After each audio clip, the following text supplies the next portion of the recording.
punch your ass. But I swear to God, you try that shit, you gonna end up going right down, right in your shit.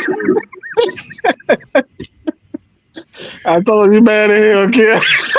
I ain't mad. I don't know why the fuck you keep saying I'm mad. I'm not mad. Oh, ladies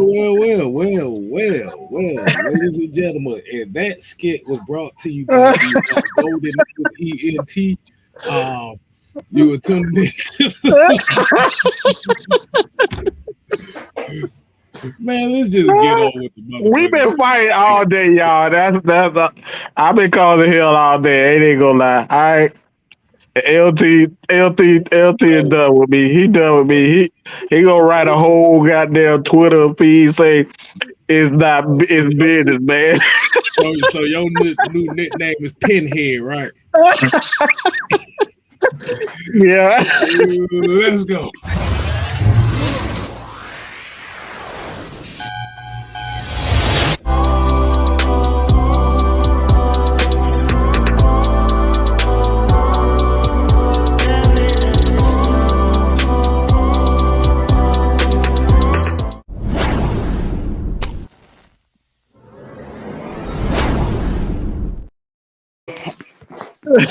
How much longer before you finish washing dishes? How much longer before you finish washing dishes? Oh man. Lord, have mercy, man. What is going on? Hey y'all, I've been calling hell all day. All right, y'all. Hey, they literally got a glimpse of what goes on behind the scenes. They think all this shit is Peachy King. No, It's not. It's not. It's not. LT literally giving you the face. That motherfucker right there, he gonna kill my ass, y'all. Right now. That nigga gonna kill me, bro. I'm telling you. Like if something happened to me, LT did it, y'all. All right, ladies and gentlemen, boys and girls, children of all ages, man. You just plead insanity in court, shit. You better hope I don't get up there on the field and I'm gonna drag the fuck out your ass. I'm gonna tie your ass in my damn tow truck and drag your ass across goddamn Atlanta. Think it's a damn game. Drag the motherfucker. I'm reticent at this moment. It's hard to get this nigga on this level, bro. I'm proud of my damn self. I mean, where's the love? I mean, now we just no motherfucking love. I hate when the motherfucker tell me I'm in my dad. That shit pisses me off. Look.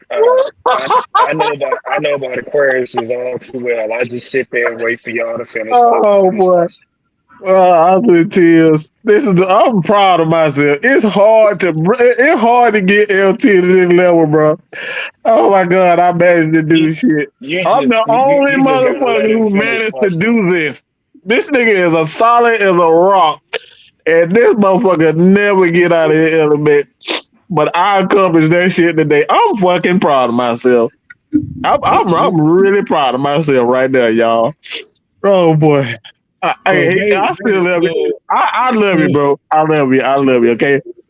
So basically, you just confirmed that you ain't shit. That's what you confirmed. See, we were having a good. We was good, but now you want to pour alcohol on the wounds and shit. You want to pour alcohol on it? Hell, see, shit. I started. I've been on one today. I ain't even gonna lie, y'all. It started with Sam. That motherfucker been on one all day. I've been on. LT, we gonna give you $40, man. You can do what you gotta do. Fuck them $40. I want to fucking hit. Well, see, if you go down there, if you get the $40, you can take care of the headache that you got. Oh boy! Nah, I'm trying to rip his fucking head off. All right, y'all. Let's get to the show, y'all. Man. Hey, like I said, once again, that is comedy stylings, represented by the Golden Niggas ENT and Manscaped Incorporated. Like I said, 6-man K Styles, or you are in the tune to the 6-man combo. And we got the whole we got the Unholy Alliance, at your front door. Welcome to Pull the a Dark kick, Side. go. Lay down Can, on the floor. can I Welcome give to an the under? Supervillains Guild. Can I give an understanding of what the unholy alliance means? Yes, sir. Please. See, given that I'm one of the original members of the unholy alliance, because I've always maintained my stance in the part of the conglomerate, you know, it is, truth, LT, one, myself, Rashad, Don, Mm-hmm. See, you ever notice that you don't hear me claim AFN. Those are the higher ups. Right. Ooh. You see, the Unholy Alliance, we're the G unit of the faction. Oh, wow. Not Gino. Ooh. Ooh. I like But Mm-hmm. that. wait. Before he get finished, you do realize who y'all looking at, right? See, he is in Thanos mode now. He has his Thanos top on. Yes. See, he's in that mode. And LT is officially in Juggernaut mode. He's just going to run over anybody Look that at gets in here, his look at way. here, look at You here, look have at been warned. here, You look have at been here, look at warned. here. Bro, I'm a goner, y'all. Like I said, You if have anything happened to me, LTD.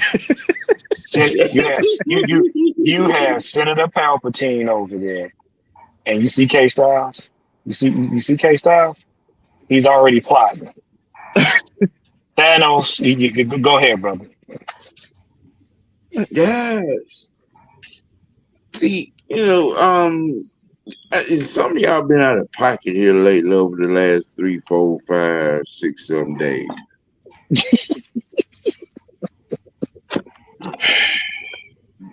In my Ice Cube verse, voice, every few days, every few weeks, a motherfucker got to get their cap peeled back. Oh, damn, Sam. See, God damn it. Y'all run out of here and you lay down these challenges and you step off into this quicksand called kryptonite, off into this land where you don't do no research, and you end up in big homies DMs begging, "Could you please call him off? Can you please call him off?" See, this is why we be fighting all the time. Oh gosh, he ain't the only one got to get something off his chest. Look, me personally, I want to talk football. I really do. Matter of fact, that was the reason why I became a member of this particular group, because we was talking football every fucking day. That's what I. But see, some of you motherfuckers just don't know how to stay in your goddamn lane. In your lane. We try to invite you to the table. We try to invite you to dinner. We try to invite you, to the sermon. We try to invite you to the conference. Some of y'all out there running around corners, talking, boxes short materials, but you actually wearing thongs. Trust me, Sam. The showstopper, boy. Ooh. Hey, Sam has not been drinking. Trust me, you ain't No, seen him when he hasn't been sipping. He ain't been No. drinking. no, he's stone cold sober. Exactly. Y'all better understand something. We are here for one reason and one reason only: to give you the facts, the stats, and the truth.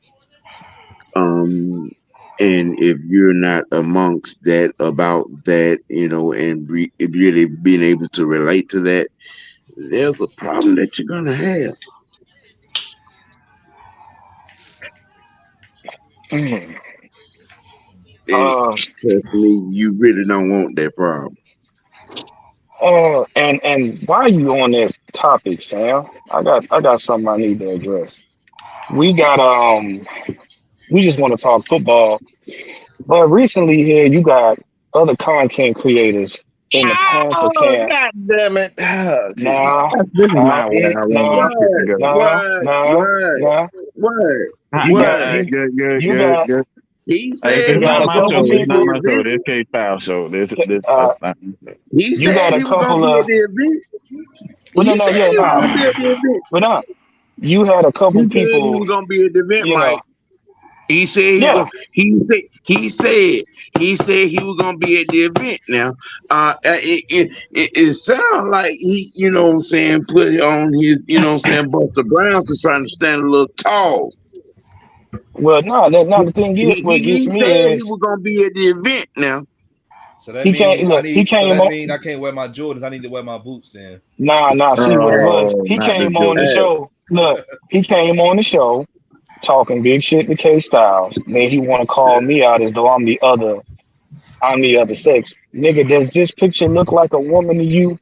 While you over there deep throating squirrels, sounding like a chihuahua that just got hit by a daggone lawnmower.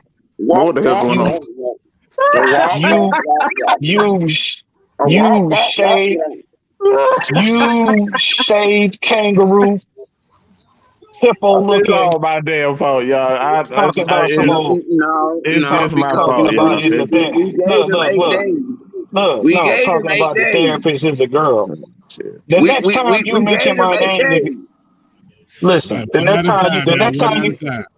Well, look, the next time you mention my name, nigga, it better be on Manscaped or you better be saying the greatest of all time. Don't come out your mouth no more calling me out on a conversation that ain't had nothing to do with me. You can't even get your announcers right. It was BlackBerry. You speak and spell Right. goofball. See.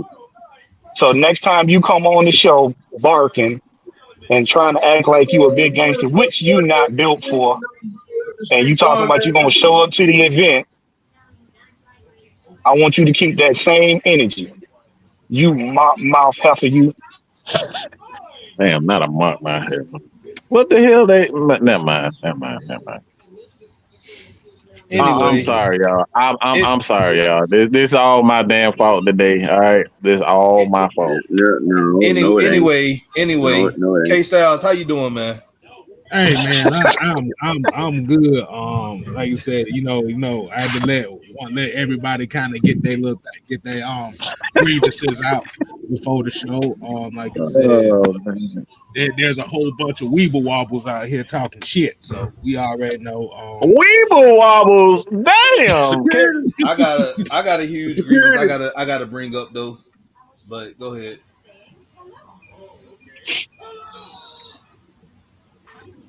What you got Who the there? hell watching kung fu Oh movies? What the hell?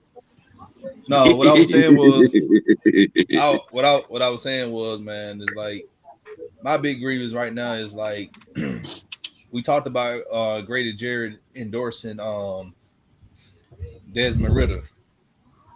And we getting a lot of mixed reactions to that. I don't know why. Like it's our own player, endorsing somebody that's on his team. That's somebody that I really feel like who's going to be good this year. So that's my only Hey, grievance, but we can talk about that. If y'all haven't did it yet, I know I Yeah, came in a little late. we gonna get to that. K Style gonna set us up real quick. yeah, I'm throw this alley oop to y'all. But yeah, like I said, man. Yeah. Grady Jarrett had went from fan favorite here to Atlanta to villain number one just because of his damn endorsement of Desmond Ritter. We're gonna talk about that later.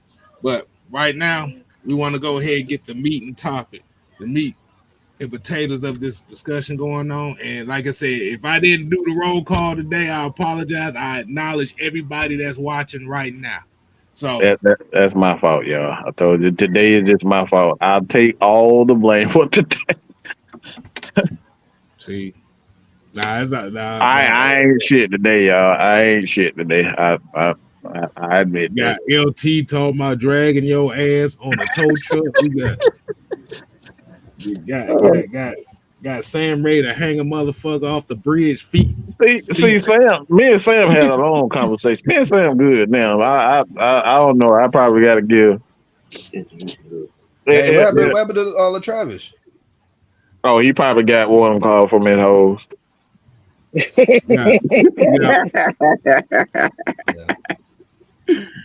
Got Juan ready to give the clothesline from hell to somebody. Absolutely. So if you want to know the reference of that, I just want to fracture somebody's shin. That's it. Damn. he showed up. So he gonna get the sweet chin music on y'all asses. The original sweet chin music, by the way. No, I'm talking about this. No, I'm gonna do a Cesaro uppercut. That's what I'm gonna do. Hey. I can't lift my legs up that high. I ain't even finna flex. I'm too fat. You gonna give him the Sagat Tiger uppercut. Yeah. Tiger uppercut. But yeah. So tonight's discussion, we're gonna be speaking on. We have another rookie highlight tonight, rookie spot case tonight, and I want to get everybody's thoughts on second round pick Matthew Bergeron. Now, as we've already seen, there's a little bit of a story that went with this quote unquote second round pick. If we already know, he originally was the favorite choice for the Dallas Cowboys. Now, as we know, within the last 10 plus years, that's we know Cowboys history is they are very good at, I'll say at least 86% of the time, very good at highlighting offensive linemen and having capable offensive linemen on their team. They went the other way, and the Falcons, then they trade up. They traded up. They traded up to get him, to get Matthew Bergeron. Now, as we know, this team, we have a hole at left guard. They looked at Bergeron as a tackle, but he's a guy that has the capabilities of playing guard and may be an immediate starter. So the floor is open. Whoever want to kick it off. All right. What are your thoughts on Matthew Bergeron? I think he's going to be a starter week one. That's my take on it. I understand. I love my boy Jalen Mayfield. Y'all already know I'm a huge Michigan fan. But give it to what Bergeron can. Bergeron is way more polished to play, to be more versatile than Jalen Mayfield, in my opinion. Now you're right. You're right about the Cowboys. They did want to get him, but it was also other teams that wanted to get him too. I think Indianapolis tried to get him, and I also think what other teams tried to get him? I think Chicago. Hold on. Is everybody getting a bonus today?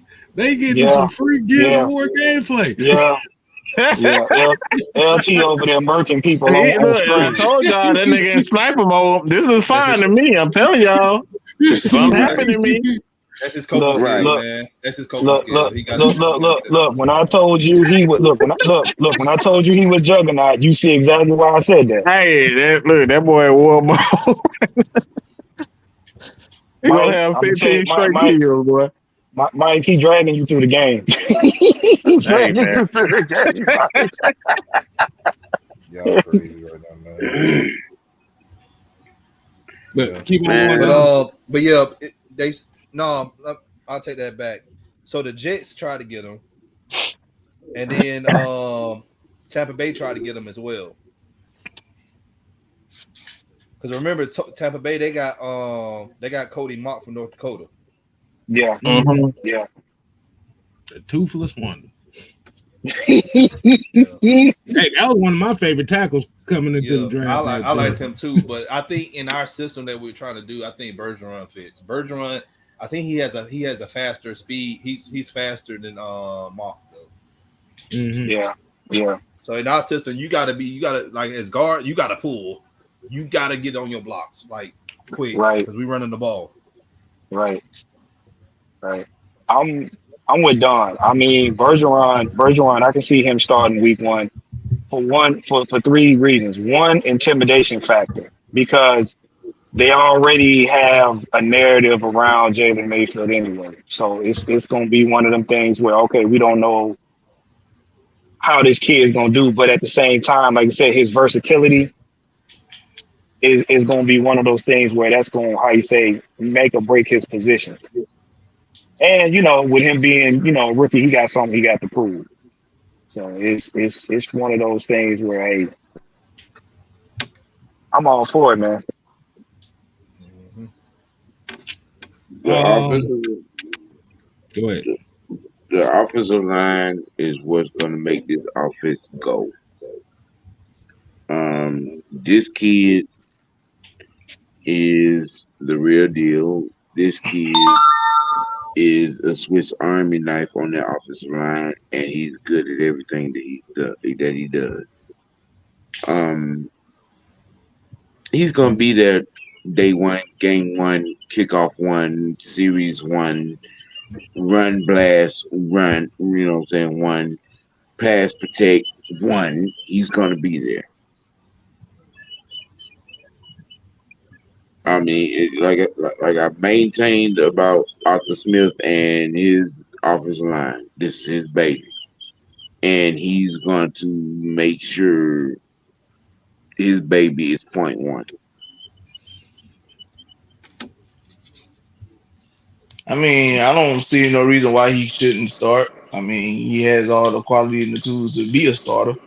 But, I understand also him being a rookie might be the reason why they don't give him a job right away. But, I mean, we always talked about having, guys with attitude on the team that's going to bring, that fire to the squad and whatnot. So, like, I do think that it'll be a good move to have him starting at left guard. My humble opinion, anyway. Okay. So what about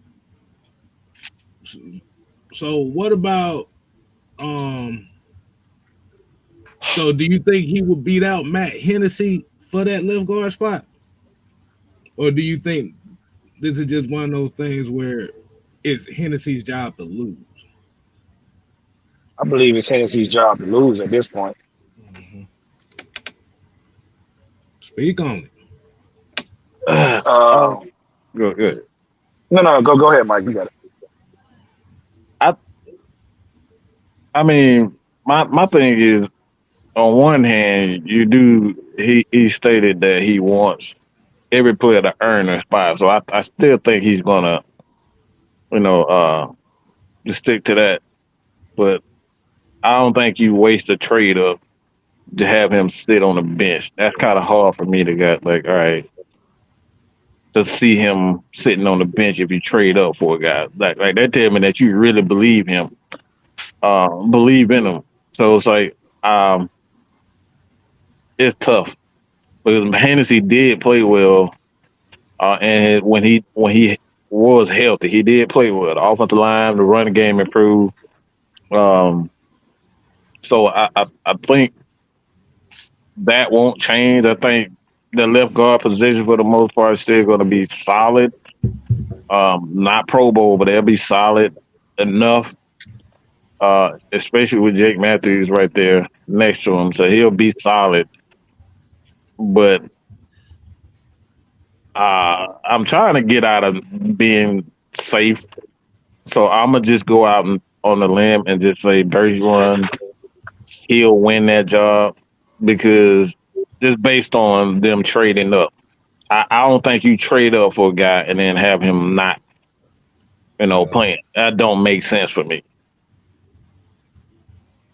It's the same thing that happened last year. That's the same thing that happened last year. Then we traded up to get Troy Anderson because Troy Anderson didn't fall in our lap. Right. I mean, the only great, like I said, but I ain't gonna say necessarily great, but like if you're talking about, continuity and whatnot, those guys been playing with each other for a little minute. so that do help the cause on it. But like you said, if you gonna point out that that man better, then it is what it is. So I do feel Mike, but he made a statement about being safe because you don't want to be on that safe side no more. Like that mess is long gone. Right. So I would take that. I would go ahead and take that chance to throw him out there just because. That makes sense. Yeah, it does. Troy Anderson. Yeah, I don't think we traded up for Trey. I know we traded up for Epic Caddy. Epic Kitty, yeah. Oh yeah. We found Trey Anderson behind a mountain wall in the pyramid. Yeah, no, he was projected. No, Anderson was projected to be a 3rd round pick, and remember, New England, they was thinking that he was gonna fall in their lap, but he did, Yep. and we went on and we drafted him. Right.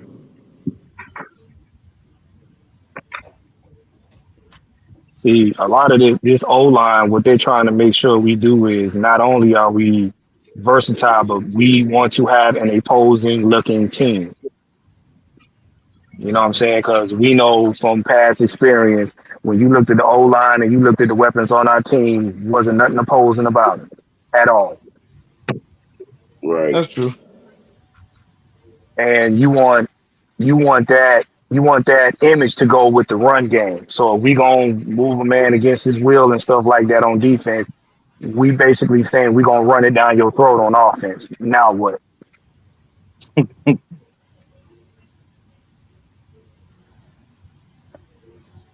I don't think the Falcons are gonna be a conservative team. Like I think they're gonna make a lot of plays. But the thing is, it's like for me, when you talk about safe and conservative, I don't necessarily believe in conservative. I believe in situational, especially with a Arthur Smith offense. Like you got to understand what the type of offense that you're dealing with. Like with his offense, he runs a ball control type of offense. So it's like when you say safe with him, safe is being. It's like it's weird how you kind of gauge whether or not because it's based on the run. So it's like if he's not running the ball, the offense is not going to work. Yeah. So it's hard to kind of get a gauge on what is safe. So it's like that's the question I have with y'all. Like, how do you gauge this offense with Arthur Smith, knowing that this offense is predicated on the run? Like, how do we say this? Like, all right, you're not being aggressive enough. I'm gonna say this, and this is why I feel like this is why we drafted Bijan.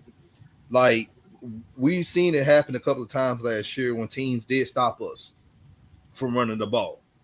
All right, Tyler Algier just didn't get going, and then Cordell Patterson, he just didn't get going. So we just had to rely on Marcus Mariota to do his thing, which we know. I'm not even gonna get into that, but now here's the thing: you have Tyler Algier who rushed for 1,000 yards last year. You still have Cordell Patterson. We still have dang, I forgot what's the other running back name we got. I've been drinking too much. Washington Jr. and when you really think about it, I mean, I forgot the name. I think we're gonna got Bijan because it's gonna take a little bit more time for Caleb to come back. Right. Yeah. If he does. Yeah, exactly. I mean, we had a formula last season when things were going right, because we were working off the run game. With Bijan, with Tyler, with CP, you know what I'm saying, and then with the additions of Jonnu and Scotty Miller, with the end around game, with you know what I'm saying, the tight end shuffle. Our run game is going to be a difficult thing to deal with in many facets. Yeah, it's going to be harder this year. This is what I was trying to say. It's going to be very difficult for teams to stop us from running the ball this year. Yep. Like we have so many weapons, not only the weapons, but our offensive line has the chemistry now. And you added a guy like Matthew Bergeron to the mix. This is what I said, because everybody keep talking about, oh well, the rookie for this team is gonna be Bijan Robinson. Oh no, it's gonna be this, it's gonna be Harrison.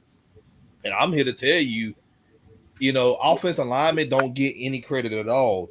But I really feel like we have a great season this year. It's going to be because of our offensive line and in the addition of Matthew Bergeron. Well, you got to look at it like this. That offensive line, look how many holes they opened up for Caleb Huntley and Tyler Huntley, Algier that's the before. guy name. Yeah. That's the guy name. You see what I'm saying? So now you got to think. You got the left side being shored up, potentially. Now you're able to run, like I said, you can run dual running backs. And we all know from tape, if Bijan get a crease, he's gone. If you don't stop, if the secondary don't stop him, he's gone. He's taking it to the house. We already know what Cordero can do. You know what I'm saying? So it's that O-line is just basically going to make it easier for the run game to be that much more formidable. And not to mention, when Ritter does decide, when they got plays, when Ritter does have to drop back and probably throw short passes, he doesn't have to worry about the O-line collapsing on him as much. So he can step up in the pocket and do what he does best. Okay. JD is here, had a question. He said he saw in the video today Jarvis from Locked On Sports say if he isn't starting week 1, he was the wrong pick. How do y'all feel about that statement? Say that again. Oh, who? So Jarvis from Locked On Sports, I guess Locked On Sports Atlanta said that Bergeron isn't a week 1 starter. He was the wrong pick. Okay, why people think that he's the wrong pick?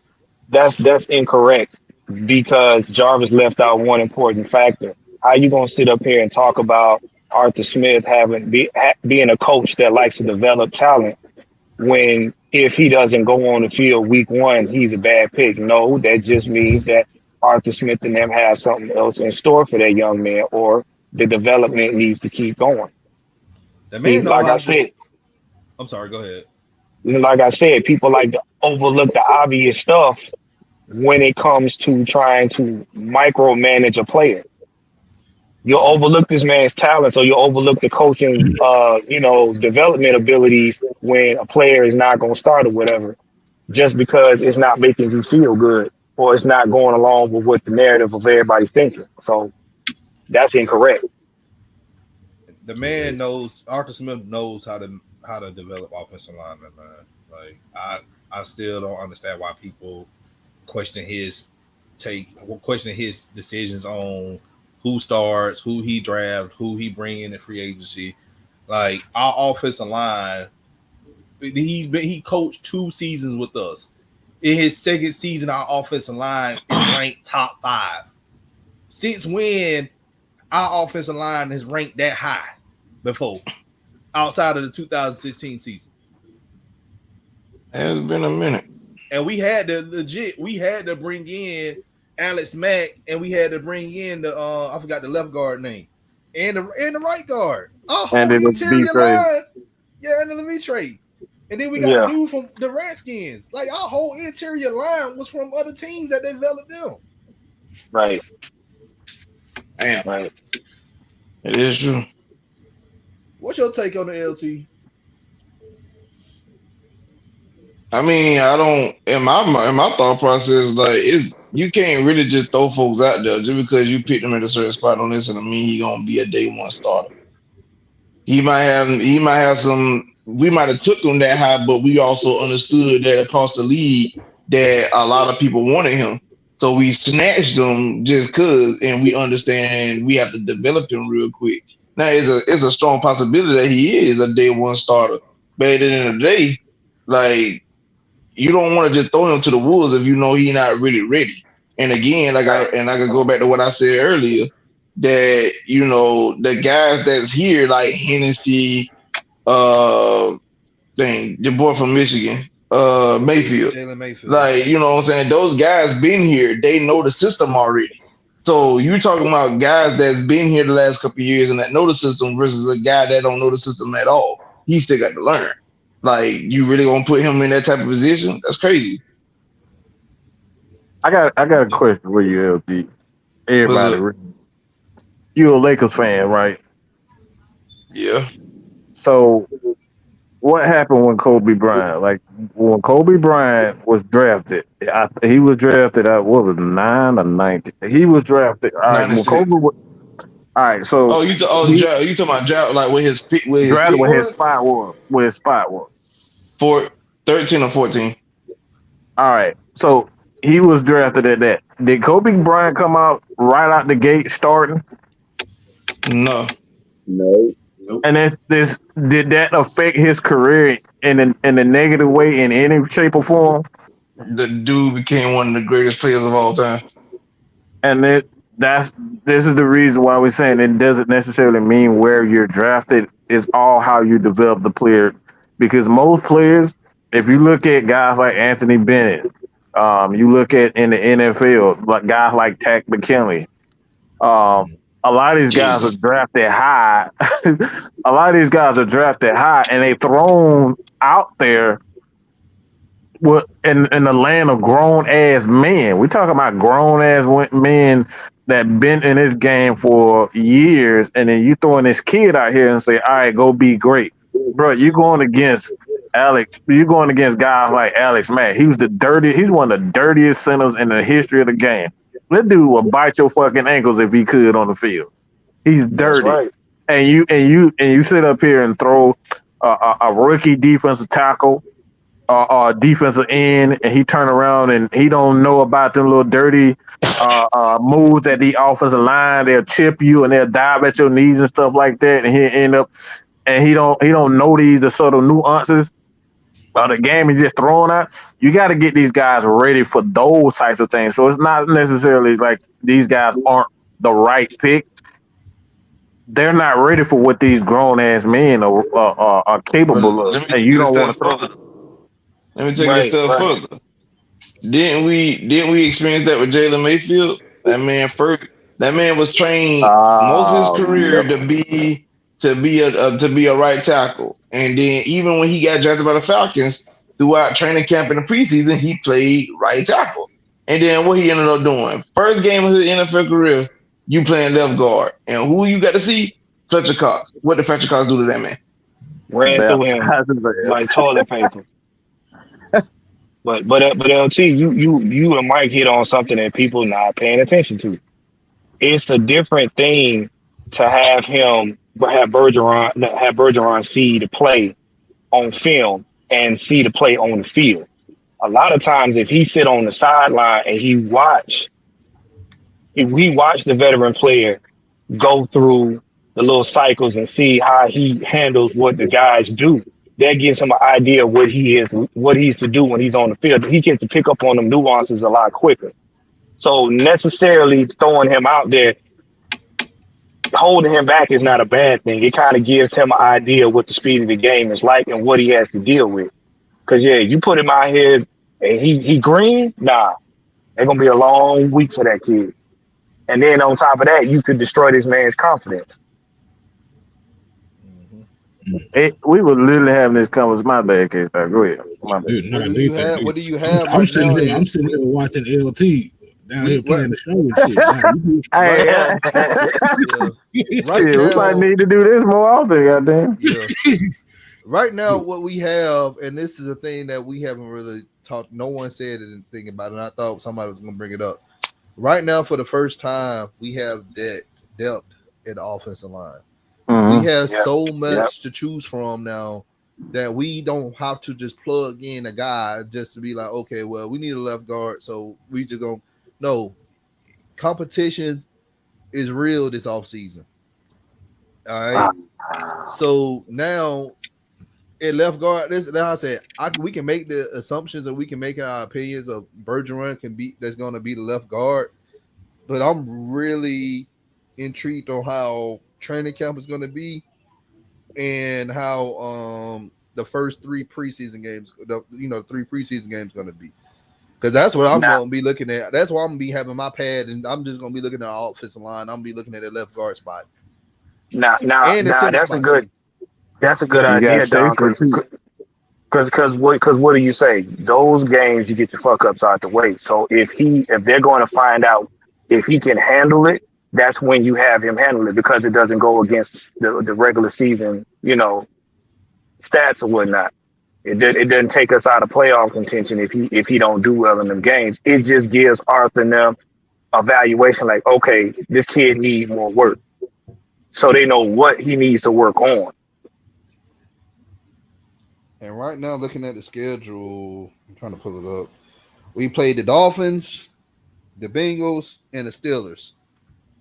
Now, those three teams got above average defensive linemen. So, yeah, they're going to be put to the test in preseason. I mean, Pittsburgh is a damn good preseason matchup. I ain't gonna hold you. Yep, And you know what? And I ain't gonna hold you. Like, see, this is what I do appreciate about Arthur Smith. When he choose opponents, he try to choose opponents that's gonna actually test his team. That's right. Like, you know what I'm saying? We ain't seeing the Jaguars every damn year. I'm tired of seeing them boys.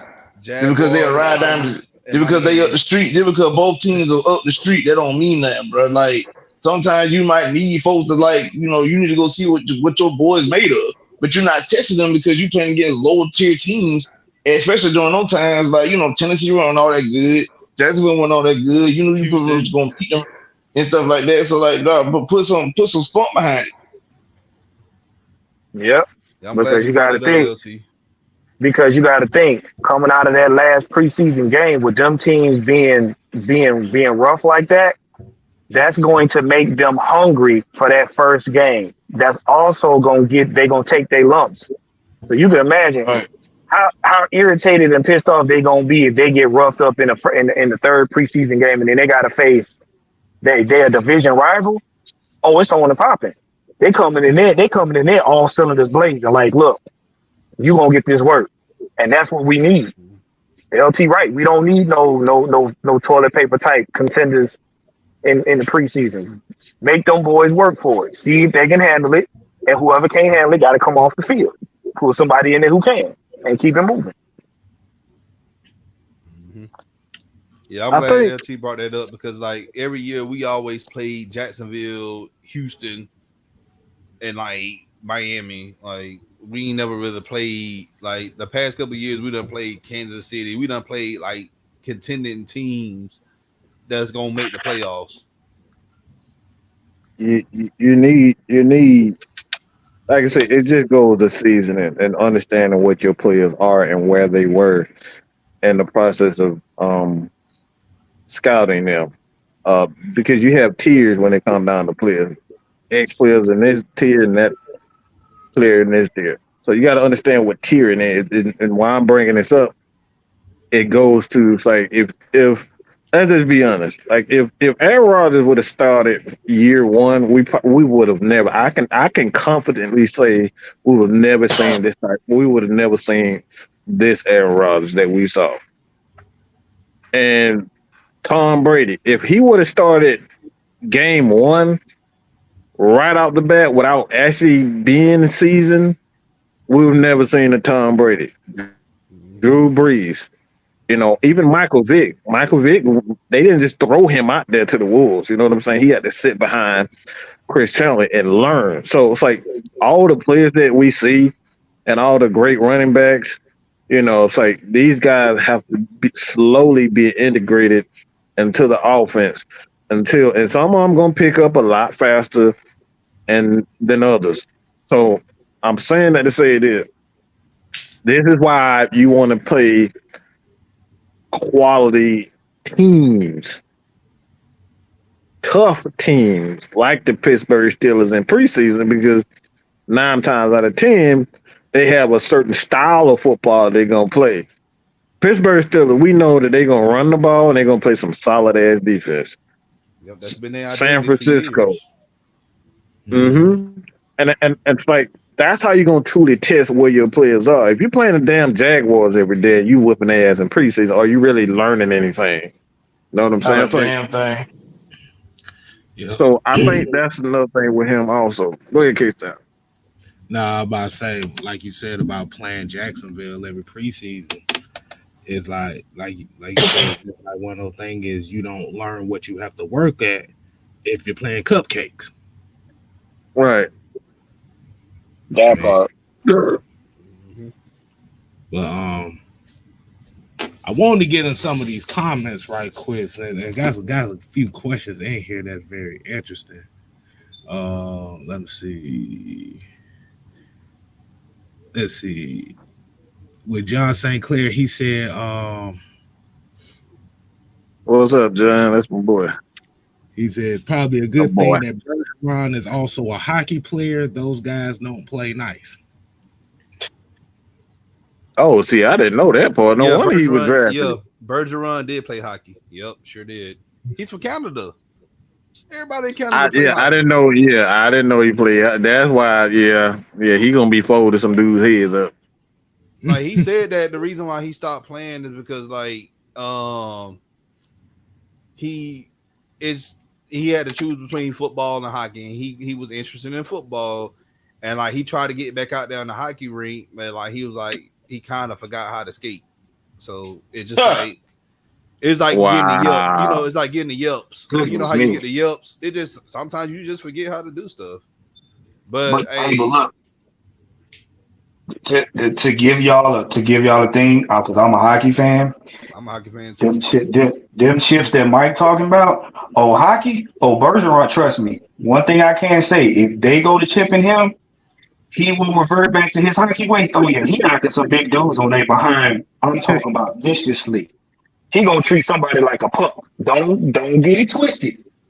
That's what I meant by imposing. But it's still smarter to see what he can and cannot handle, because you don't want this man getting injured. Mm-hmm. Yeah, one thing about hockey players, man, they love to fight, and that's why I love hockey. To see somebody I like to see the fight too. I love hockey fight. That should be funny as hell. I don't know how to skate. I don't know how to skate, but I got hands though. bro. When you 260, look, that's the only sport I know that if you got hands, you can get paid. Outside of boxing and MMA. Right. Look, think about it like this: when you 260 and you wearing 30 pounds of equipment on skates and you slam somebody into that wall, yeah, that's a fight. Ain't nothing to talk about. Exactly. Right. But Jay Diaz here said, Arthur knows not to throw players who isn't ready in the fire. Richie Grant sat his rookie year and started the next. Mm-hmm. He did get some playing time, but it wasn't enough. You know what I'm saying? Mm-hmm. Like you said though, he didn't get thrown to the wolves for him to be out there starting. That's the main thing. And I mean, that's what you don't want to do. You don't want to throw your guys to the roof, to the wolves like that, and then you could ruin the NFL psyche. This is why when people wanted Ritter to start last year, I was always against it, because what people don't realize is you could ruin a player's psyche. And we, like I said, if we ever look back, even on all the QB classes that done came through over the last decade, we don't know if those guys are actually good or not, because sometimes them folks got drafted and got thrown to the wolves and they weren't properly prepared for that. So it ruined their NFL psyche. If you, David Carr is an example of that. Yeah, the Texans didn't invest in the offensive line for that, man. Exactly. So it ruined that man's psyche. Mm-hmm. That boy had therapy after his rookie year. Come on, bro. You would too. Well, you get sacked 77 times in your rookie year. Yeah, you become gunshot real quick. Damn, he got sacked that many times? It was 77. He got the NFL record for most sacked quarterback in the season. Yeah, him and then the next season it was Patrick Ramsey. Patrick Ramsey was I know Patrick. Yeah, I remember that. King Ramsey. Yeah, I'm sorry. Steve Spurgeon didn't know what he was doing, man.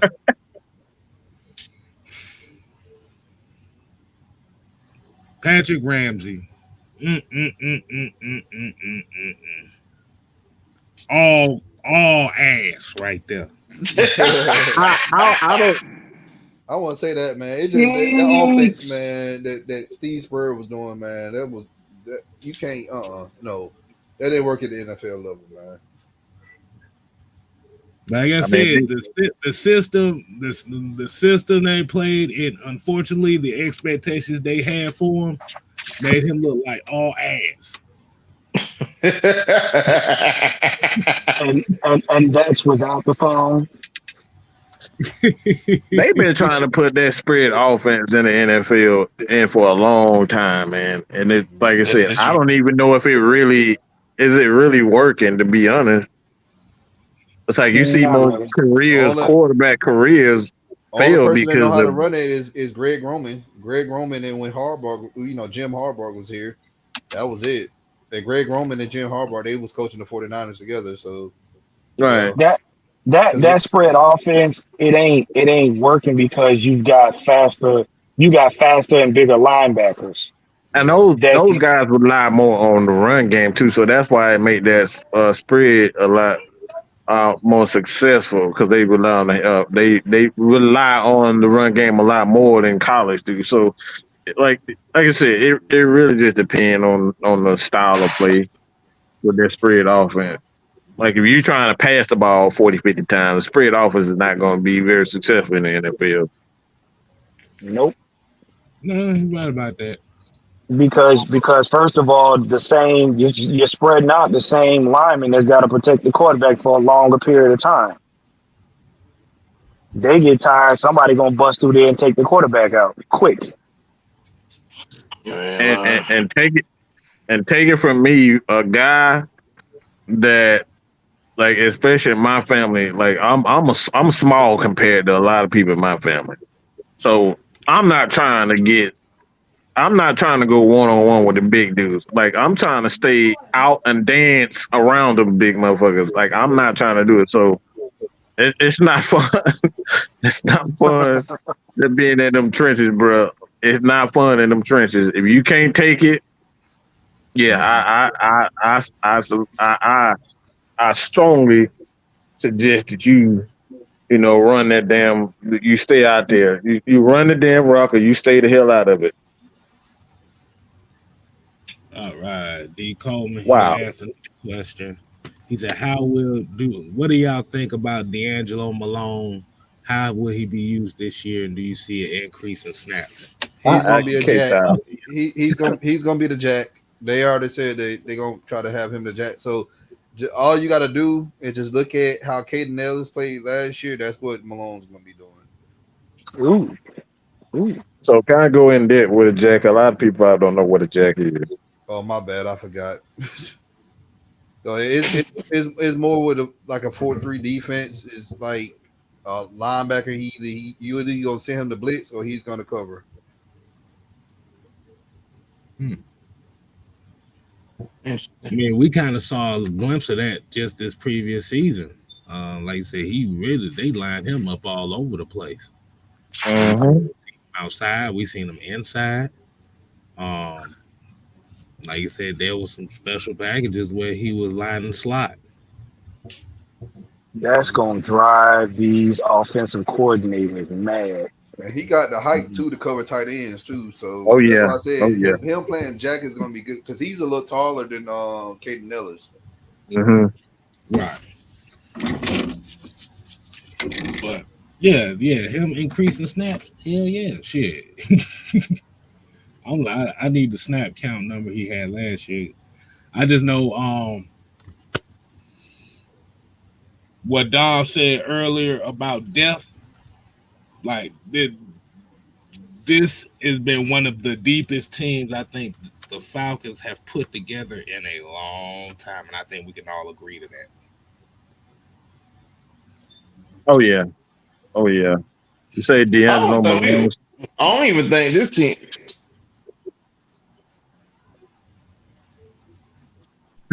Like 2000. Like Early nobody said the 2000s. early 2000s.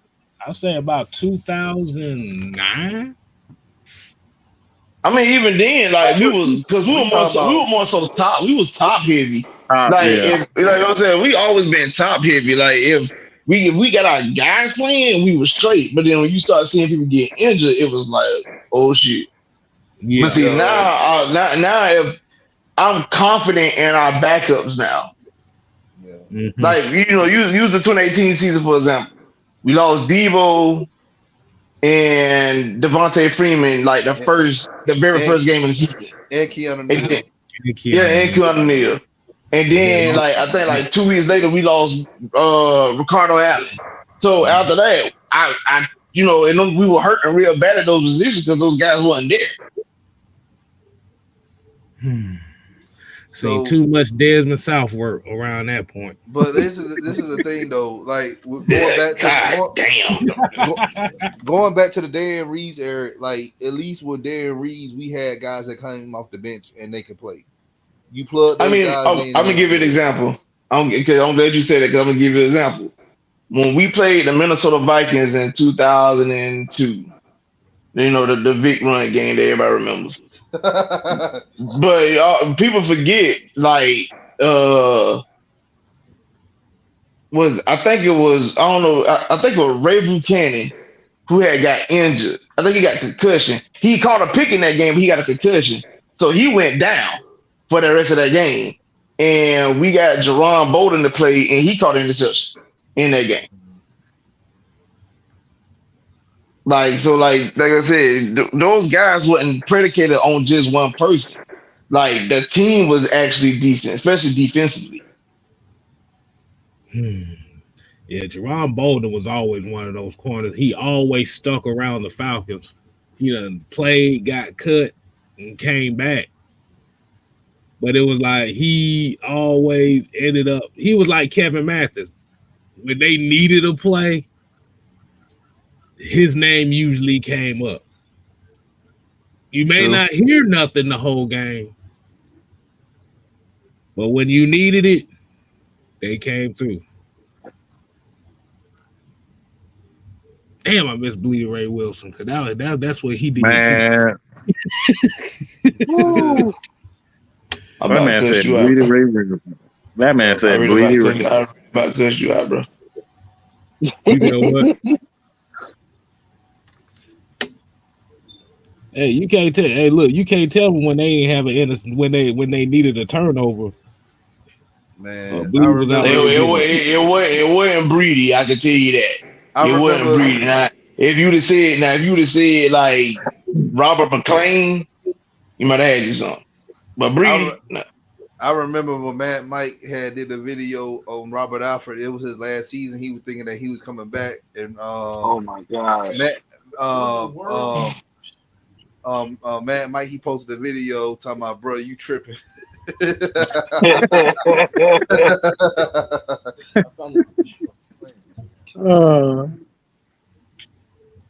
I'm trying to add all this shit up, his snap counts.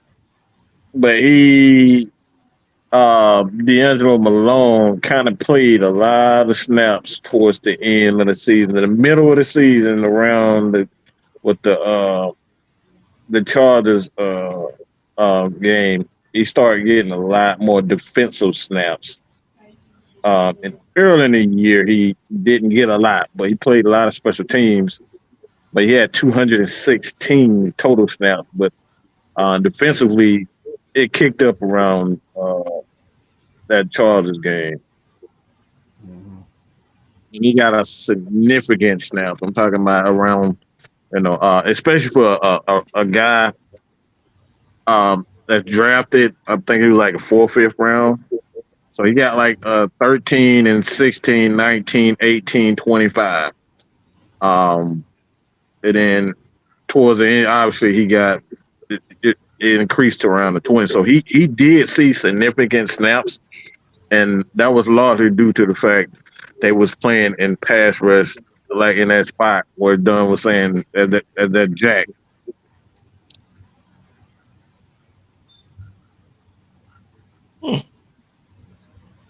Right. So That's another guy to really pay close attention to.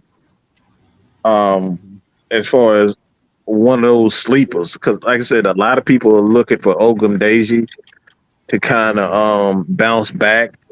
As far as another guy, like I'm. This is the first time that man. I'm gonna say this, man. The Falcons are gonna have a sick edge rotation. Yeah, I don't think people realize how deep this edge. Like every one of our linebackers have the ability to play the edge position. I don't think many teams in the league have that. Yeah, they don't. It's going to be a relentless run, you know what I'm saying, on that defensive line, which I think is going to be the difference next season. Now, a sleeper, and I've been telling people this for the past few weeks.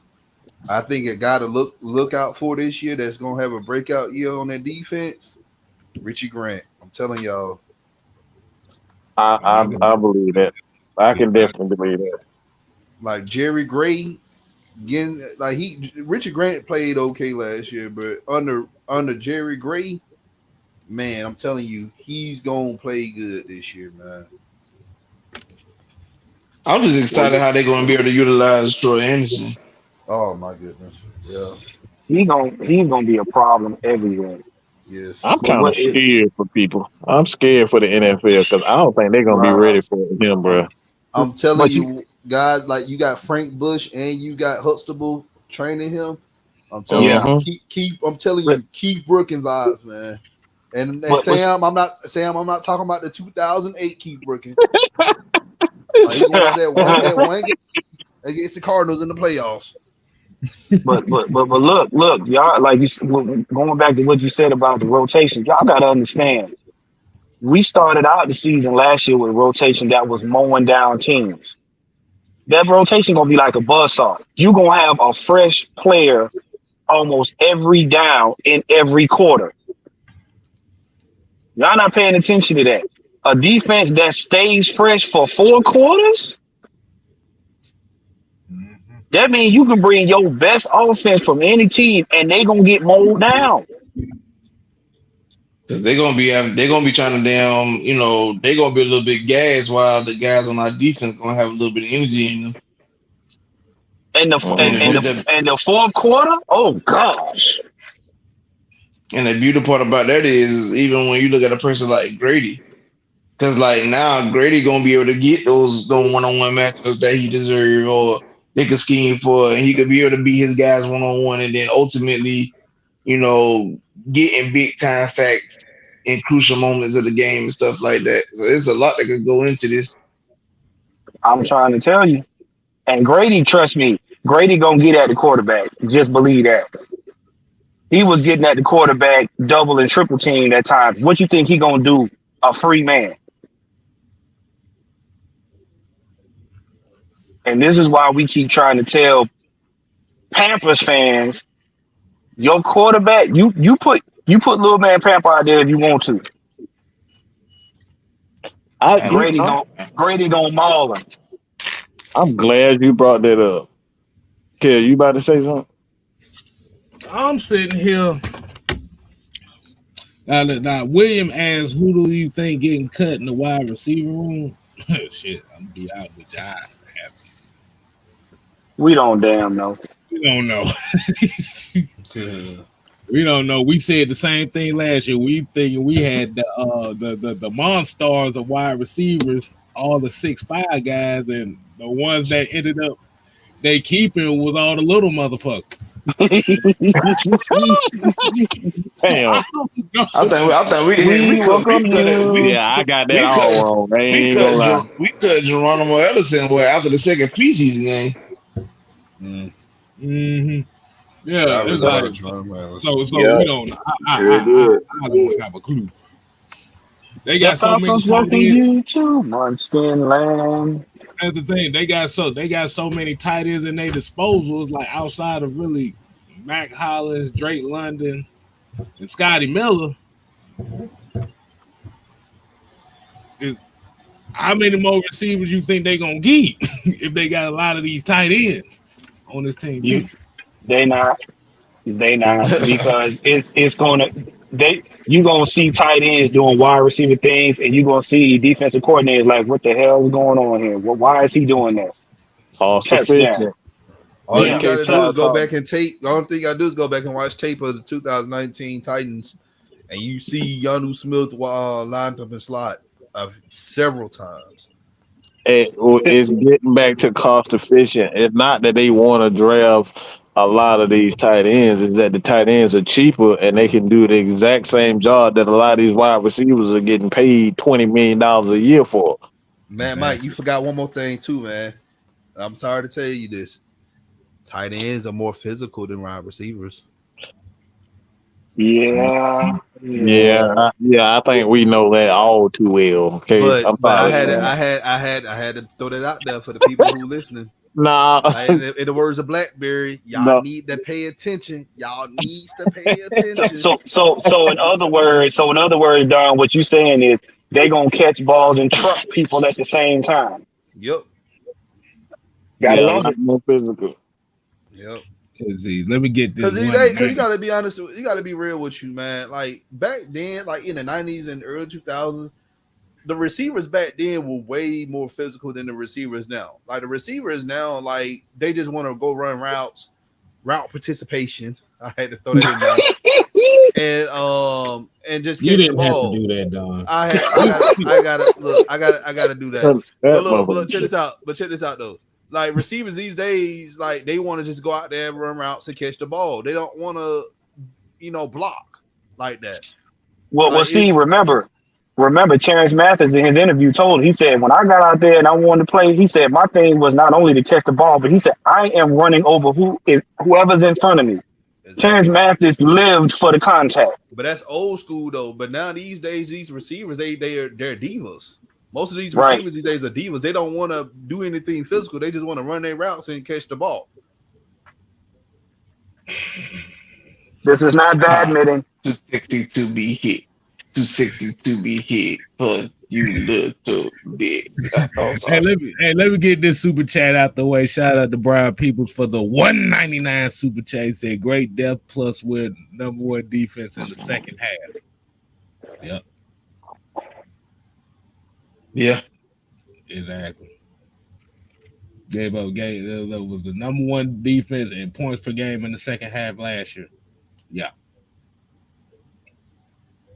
But, that was? Well, I mean, we really didn't give them any points, though. I ain't gonna lie. I mean, cause what the type? I mean, you gotta look at what Cincinnati scored 28 in the first half, and then they only scored 7 in the second. So yeah. Yeah, because I think Joe Burrow threw the ball like fucking 60-some times that game. So they yes, he did. For no damn reason. Yeah, he threw the ball 60 times in the center of the damn field, right over our secondary. Mm-hmm. But like you said, they offense only scored 7 points in the second half. So, hey, there you go. But my bad, y'all. I'm sitting here in this article. Hold on. I need to get y'all opinion on it. I want to read something to y'all right quick.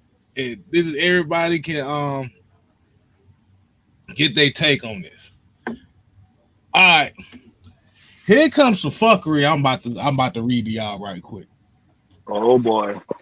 I don't like he's smiling. I know it's some bullshit when he's smiling. Yeah. Mm-hmm. Hold on. Before you do that, let me get on top of the roof because I might have to jump.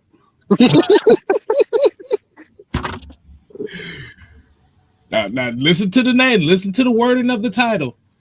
NFL teams that must consider tanking for Caleb Williams. Oh my God! I knew you told you some bullshit. You know what? Let me go get my glass of Drano. Let me go get me a glass of Drano. Bro, I'm on my third cup. Bro, I'm on my third cup of goddamn rum right now, man. Bro, look. I want to read some of this stuff so y'all can hear you. Y'all can hear the sit your goofy ass down in this goddamn article. Hold on. This is a sit your goofy ass down video today. Man. Hold on. I'm gonna be ready. Hold on. Okay, let's listen to it. Okay. It says tanking in the NFL is a taboo subject, not nearly as accepted as a form towards team improvement as it is in the NBA. The 2024 NFL class expects to feature a franchise-changing quarterback at the top of its class. Caleb Williams is Patrick Mahomes. Oh my Bullshit. goodness, stop. Bullshit. Bullshit. Bullshit too. How he gonna be Patrick Mahomes? He's 5'2". Not only that, man, but the USC. Let's be real. USC has had a plethora of talented receivers for him to throw to. So you mean to tell me? So y'all didn't crown the Muffin Man Patrick Mahomes? Okay. I see where this is going. Not the Muffin Man. The Muffin Man. Too big? Okay. All undercuts under green. No, not started 20th. Too much weight. However, 7 franchises aren't in position to win at high level because of their current quarterback situations and still consider the possibility of what it might take to land Williams. Okay, Arizona Cardinals, number 1. Okay, we get to our team. Okay. Oh boy. Well, where we rank that? Okay, I'm about to Where we read rank it. that? This year's Atlanta Falcons will serve as a case study of what or what not to do at the quarterback position. Oh shit. That statement alone is already going to set up for the bull. Go We ahead. literally got in an argument about fucking quarterbacks today. I'm tired of talking about these motherfuckers. I'm sick of quarterbacks at this point. This is on Bleacher Report. Oh, dog. Oh yeah, that right there, yeah. See, Bleacher Report, we know that. The article was written by Brett Sobelski.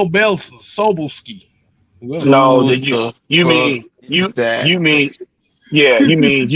full of shit. What did you say his name was? Brett Sobelski. I'm about to find this dude's name. Sobelski. I don't know how to say his name. Brett Hold Sobelski. on. Hold on. Got another super chat out the way. Brian Peoples came with another one. He said, I'm about to open my second bottle of wine. K-Style, let me know when you get done with this article. Please let me know when you get done. I don't give a damn about the whole article. I'm just going off the team right here. Okay. Yeah. Okay. It says, Arthur Blank said, we're very excited about Desmond Ritter in February. I think from the time he came into training camp, he showed great capabilities as a leader amongst the rookies and then amongst the vets. Interestingly, the organization chose to build around last year's 3rd round pick instead of trying to outright replace him or at least provide legitimate competition this offseason. Terry Fontenot continued with his plan to build the best possible cockpit for whoever lines up behind center. What? In 3 straight draft classes, the Falcons chose skill position performers amongst the top 10, starting with tight end Kyle Pitts, wide receiver Drake London, and running back Bijan Robinson. Atlanta also fortified its trenches by signing right guard Chris Lindstrom to a record-setting 5-year, $102 million contract extension, re-signing right tackle Caleb McGarry, and drafting Matthew Bergeron to immediately compete at left guard. Despite all of these steps, the Falcons may be delaying the inevitable. Hold on. This is the last little part of it. Fontenot and company can't operate as if a recent 3rd round pick is the solution to their problem.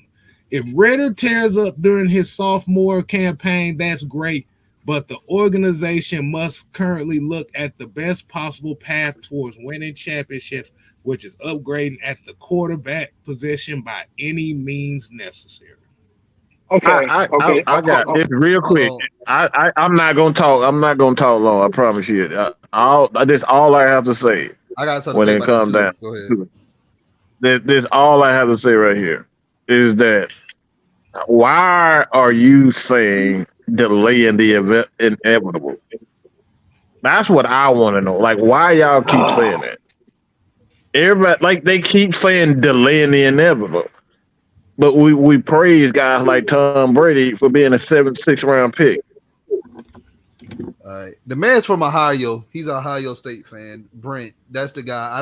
I just messaged him. I asked him. Lord, no goddamn wonder his stupid ass. Wait. You know what?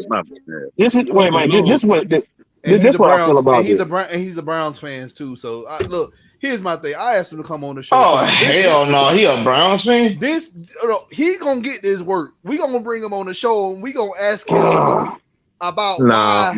No, Matt, Mike, we need to. We gotta ask. We gotta pick his brain. Don, hold up. This is how I feel about this. That's what I feel about that damn article, and this is my face behind this shit.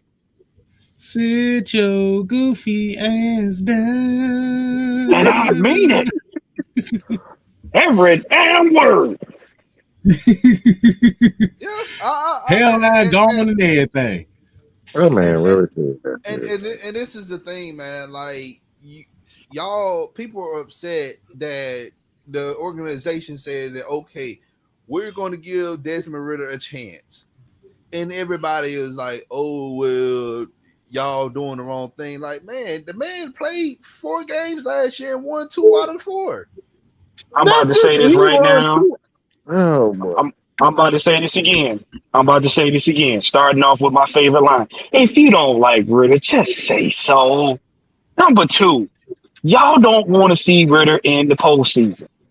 Basically, with that line that Matt Mike has a problem with states that if we go out on the field week 1 with Ridder, we're going to fail the whole season. And like I said, y'all keep overlooking the obvious. Because 1, you got a coach that ain't going to lay down, and you got a quarterback that's trying to get a Super Bowl. He ain't trying to just get there. He ain't trying to just get to the playoffs. He ain't trying to be just good in the regular season. He want to win it all. Y'all don't like that. Because you don't know what to do with it, and you're scared to death of him making it happen. That goofball likes the Browns. That's all you need to say. It's very interesting to me. It's like everybody is going out their way to say how bad this guy is. It's very interesting. The same guy who beat Tom Brady when Matt Ryan couldn't do it in his 14 years, but he beat Tom Brady led team. He helped beat a Tom Brady led team when Matt Ryan couldn't do it, but he's ass. Like it doesn't make sense to me, man. That's it. That's the math ain't mathing. It ain't. Like I said, here's my thing. This is why I'm saying that. And I'm not even gonna put his college career even in this conversation.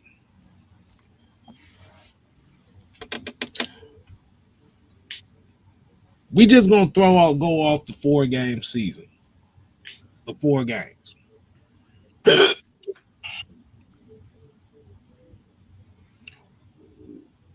Why are, like I said, my thing is, what is the agenda behind it? Because you can't say he hasn't shown enough or he's bad, but when you're giving guys like Jordan Love, you praising this guy. Bro, you praising Sam Howell, for God's sake. He played 1 game. They praising Anthony Richardson. That man ain't played a snap. It's you talking about hold on. And this man, Anthony Richardson, played against a prototypical NFL team in the Georgia Bulldogs last season. And what did he do? He fucked them. He fucked them good with no condom on and use no lube. Now, let me read y'all some numbers real quick, Kel. Let me read y'all. I'm not gonna tell you who the players are, but I'm gonna read you some numbers in the first 4 starts of these guys' career. All right, the first 4 starts. Mm-hmm. The first quarterback was 13 of 23, 168 yards, no touchdown, no interceptions. Second game, 12 of 24, 86 yards, zero touchdown, zero interceptions. Third game, he was at 364 yards, two touchdowns, no interceptions. And then the fourth game, 16 for 20, 200, 2 yards, three touchdowns, no interceptions. Right? With a total of 800 yards, five touchdowns, no interceptions in the first four games. Second quarterback, 13 26, 97 yards, 0-0. Second game, 22 33, 218, 0-0. Third game, 19 26, 169, 0-0. Third game, 19 of 30, 224, two touchdowns, 0. With a total of 708 yards, two touchdowns, no interceptions. These two quarterbacks are damn near identical in their first couple games. And we're saying that he's showing absolutely nothing. One of these quarterbacks, and I'm not going to say his name, he's poised to be a Hall of Famer. And this guy, who they're saying is delaying the inevitable. Okay? I don't understand why you're driving this narrative. When you look at the numbers are damn near identical with these quarterbacks in their first four games. Bro, who the other quarterback is? Now, my question for you, Matt, Mike, that quarterback that you're referring to, he was drafted in the 2010s. Yeah, yes, sir. Yes, sir. Russell Wilson. No.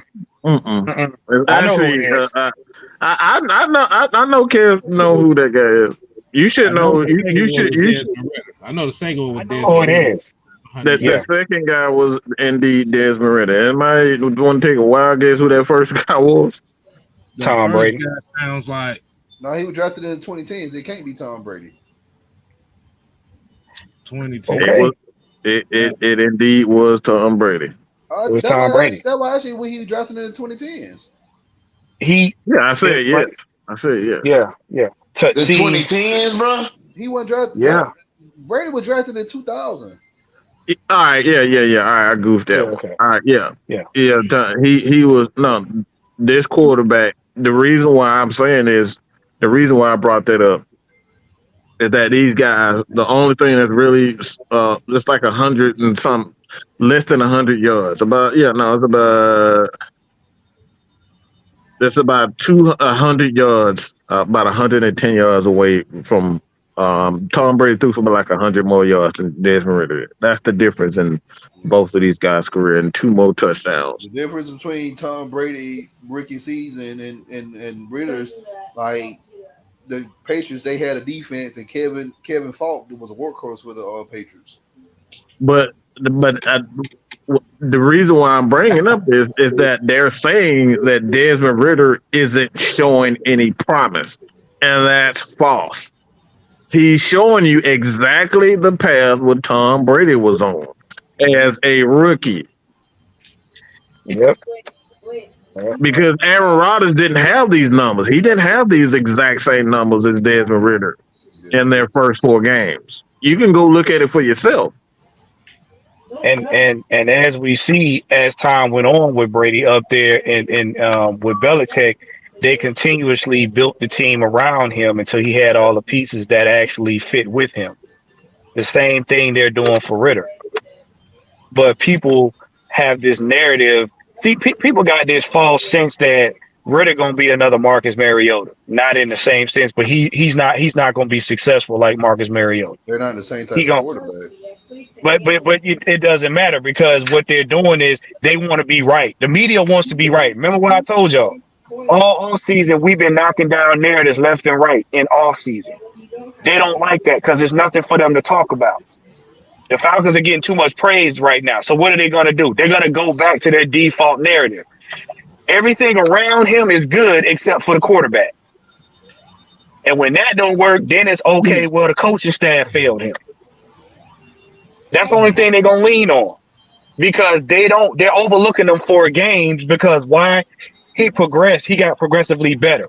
Like I said, if those 4 games would have led us to a playoff game, we wouldn't be having this conversation. I can guarantee you that.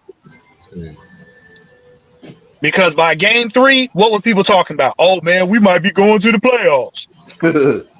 Exactly. And when we beat Brady and didn't go to the playoffs, what happened? I don't know about Ritter. See, People created their own narrative halfway through them 4 games. yeah, shout out to Fred Bush for the $2 super chat. He said, "I just bought my Ritter jersey. Forget the haters." His data bag said, "I just got a free Mariota jersey." Goodwood won't even accept them things, boy. I mean, Now, you find plenty of them at the Salvation Army now. Shit, I'm just Now saying. I'm gonna tell you something to look for. Let's just say, for the sake of argument, that he does in fact play Bryce Young week 1, and he happens to beat him. The narrative will be Bryce Young was not ready. Yep, you already know. If Bryce happens to beat him, the narrative will be, guess what? We knew Ritter wasn't gonna do what we thought Ritter was gonna do. I'm telling you. See, I have a theory here. And the theory that I have with this is Who it's the all hell about, playing? Somebody up here playing Sonic. Sonic the Hedgehog. My son. Ain't me. It's my son. Oh, Hey, put the headphones in while I'm. my theory is Arthur Smith. Now, why I'm saying that is when we look at Arthur Smith and we looked at it so far, what have we seen from him? We know he don't give a shit about bullshit narratives. He will cuss your ass out in a heartbeat.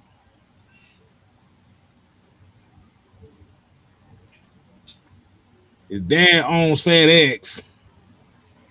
so you know he really don't care a damn about shit. He really don't care about what people say about him, man. At the end of the day, like, I'm But ready, it's- man. But think about it like this: they will feel like it's a slap in the faces if he's able to pull the full potential out of Desmond Riddle, and I think they're afraid of it because my thing is, if this guy is that bad, why is your key? Like I said, if a guy is bad, you normally don't talk about how bad a guy is if he's just straight up awful. Yeah, because I refuse that. I refuse to have a conversation about certain people.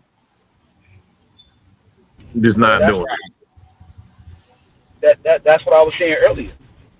They don't want. Look, the worst thing in the world for any NFL team this season is no, we ain't about to be beat by no Falcons. You mean you got beat by him? Nah, you ain't supposed to get beat by him. That's a 3rd round pick. How dare you? I mean, if you'd have said that last year, then yeah, but no, I don't know why people expect us to not improve. That's where the problem comes in at. Y'all remember You know that Boondocks episode where Riley was playing basketball? And you remember how he had to progressively learn he had to dribble but couldn't shoot. He could do all that. And he played that shit. He played that. His team played that team that had that girl on there, and then she got hurt. Desmond Ritter is that white boy who calculates all the angles and shit when he shoots. Damn. And he was lighting their asses up. But you know what? Something that you don't expect us to get better. I just think that the fact that they want to prove the fact that since we didn't pick who they wanted, Ritter needs to fail. Feel good about not getting who. That part. Since I can't have my way, y'all gonna lose because I ain't got the man I want. So we're gonna keep saying he bad until he prove us right. See, There you go.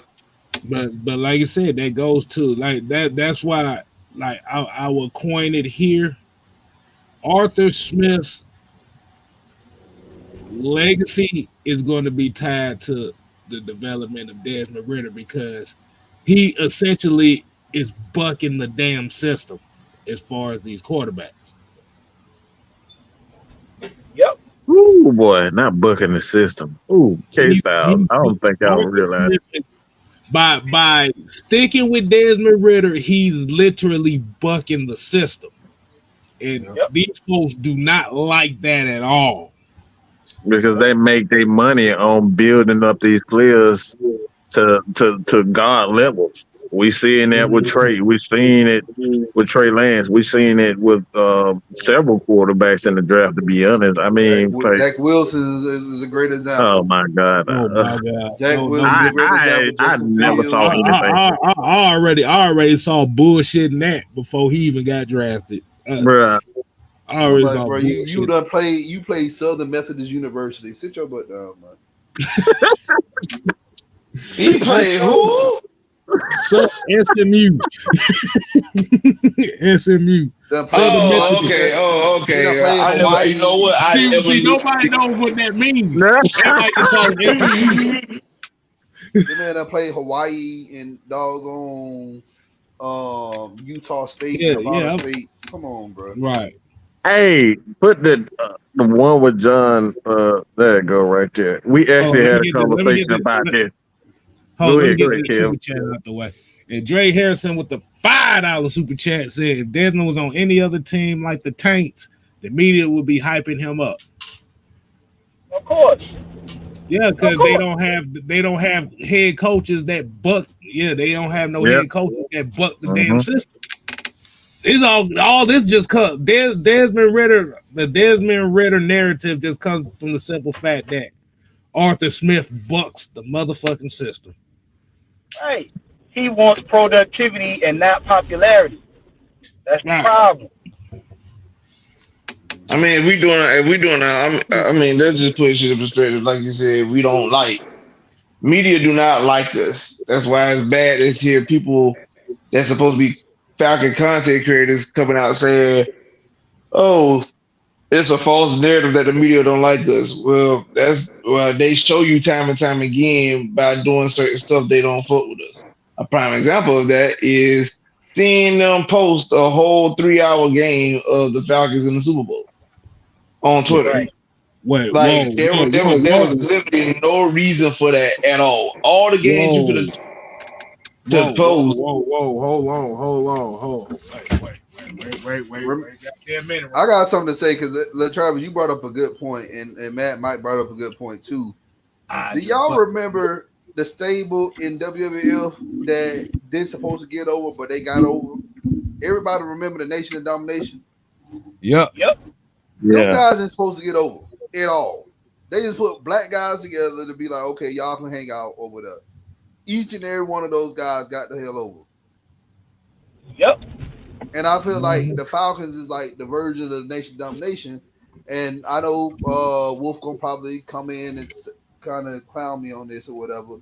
But if you think about it, it's true because we're the team that don't supposed to have any success. Right. And last year, you can kind of see that, okay, we was fifth. We was in top 5 in the league in rushing. Offensive line was top 5. And then our defense, it dramatically improved. We went from 29th in 2021 to 21st in 2022. That's a huge jump. Yeah. Well, Don, look at how they looked at it like, no, you guys not supposed to be here. How dare y'all get here and almost beat Brady? What you mean? Y'all know, no, we're not doing this no more. Y'all can't do this. Brady. We beat Brady twice. I don't care. That last game we played against them, even though he set out a partial of the game, we beat Brady. We beat him. Well, no, what I'm We were saying tearing is, his ass up. We were tearing his ass And he up, got out man. the game for crying. He got out the game because he was like, man, they beat me up. Let me get out of the game. Yeah. Kev, what you had to say earlier when you were saying, whoa, what was the problem? What Yeah. you did not just tell me that you said they put the whole Super Bowl on Twitter for free. Oh, all 3 hours and some change. they did, bro. They did, and they ran some stuff that was missed, like what is it? Freeman missing the block. Oh yeah.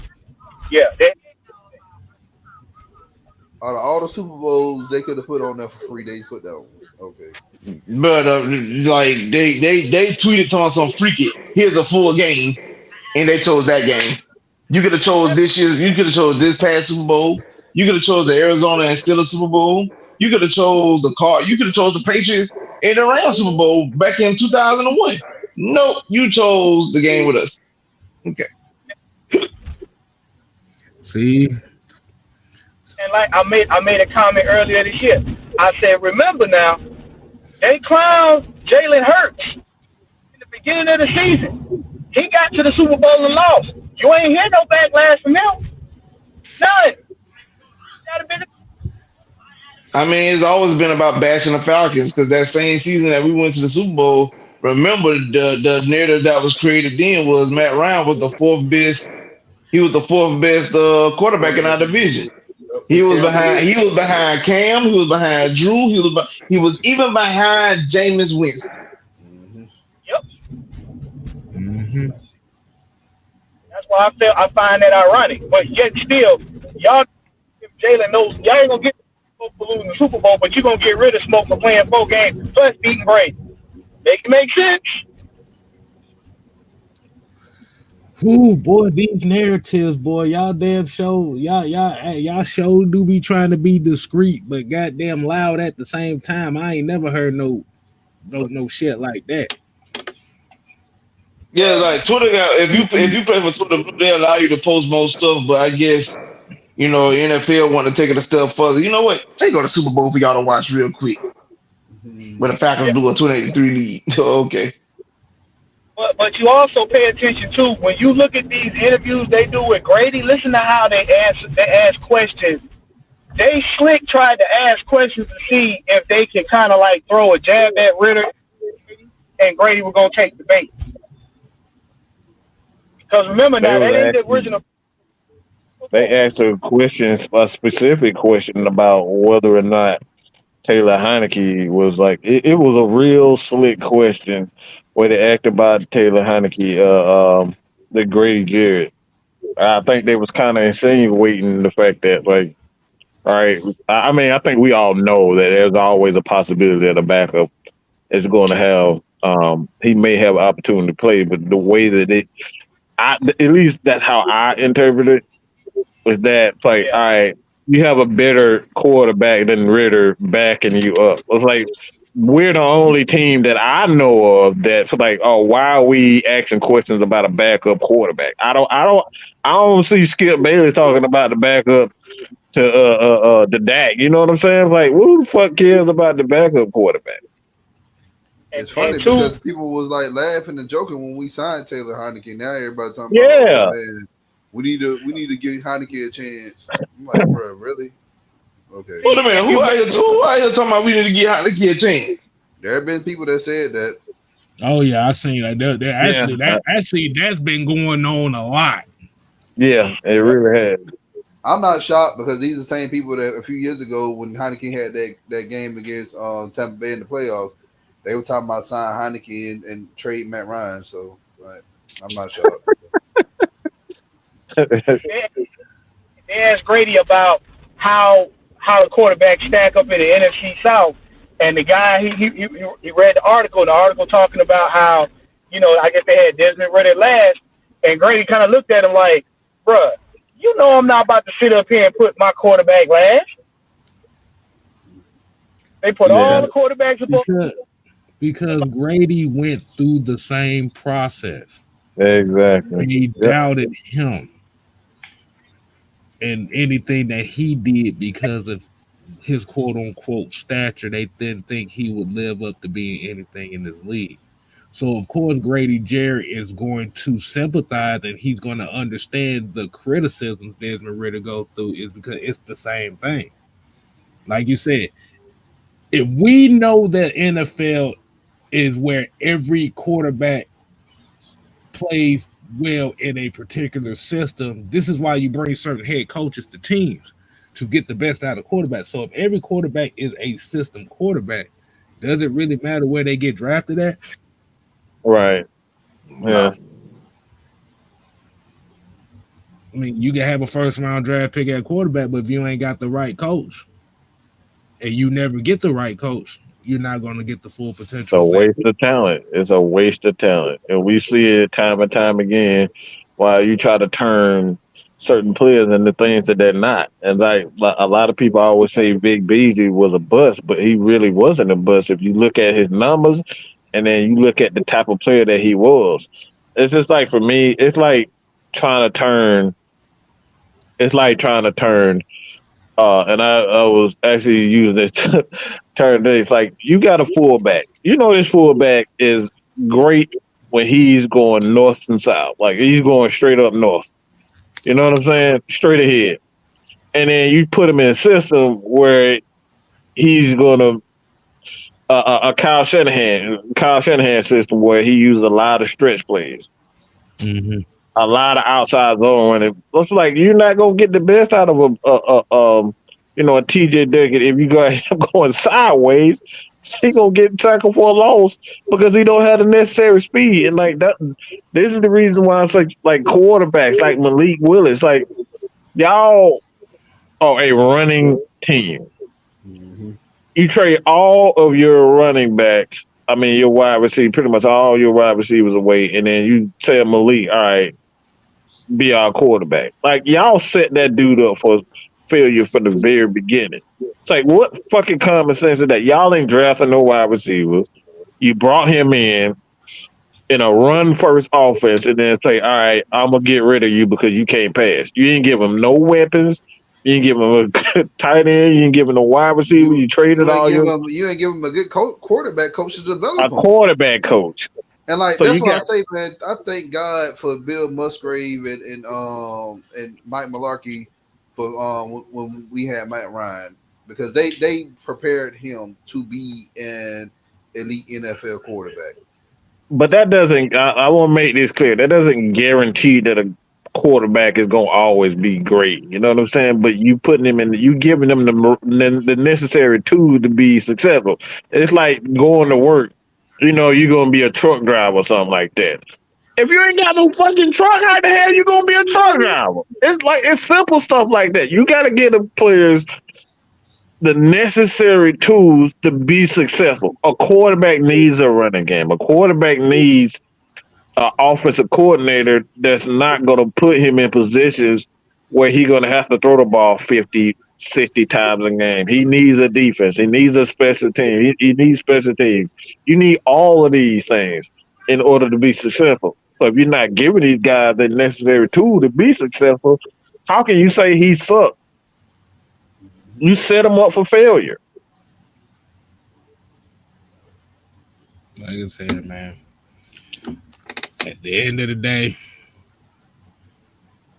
they are so upset with Arthur Smith and Terry Fontenot right now because they ain't followed the script, that they doing everything they can to diminish everything they've done just for the sake. Not because they ain't building a team. Not the fact that they had to go through salary cap hell for the last, dead cap hell for the last 2 years. And finally got the money to build a successful team, which is crazy as hell, because if they would have got Lamar Jackson, they wouldn't have been able to make none of it. You read my mind, because I was about to make a Lamar Jackson reference. Lamar done had they done drafted every goddamn receiver and tight end there ever was, and that dude still can't throw more than 3,200 yards. But it's everybody else's fault. It's the offensive coordinator, but it's the offensive line. It's John Harbaugh's fault. Why it ain't his fault? He done had good receivers. Motherfucker just can't throw to him. They blame a Super Bowl winning quarterback, Super Bowl winning coach. Okay, yeah. That's my thing is I never thought I'd see the day where a coach and a GM get so much flack for putting the team first over the individual. I never thought I'd see that day. To where building I want to ask everybody a question that's in the chat as well. Does it seem like to y'all is that they're giving Terry Fontenot and Arthur Smith so much flack for putting more emphasis on building a team rather than getting an individual player? Without 100%, that's exactly what it feels like. We've been down that road before when we trying to have superstars here in the city, man. We done had the Julio Joneses, we done had the Matt Ryans, we done had the Mike Vicks. It's not about that anymore. If you want to win championships, you got to put that superstar to the side and actually build a team the right way, which is what we've been doing since Terry Fontenot and Arthur Smith been here. There's not going to be a player that's going to be bigger than the logo. I know we've been saying this for years as Falcons fans, but seriousness, there's not going to be one player that's going to be bigger than the logo. You look at the Patriots. I'm not going to use the Patriots for example, but you look at the Steelers. You look at other teams that's been successful for years. There's never been one player that's been bigger than the logo. I never thought I would have saw the day.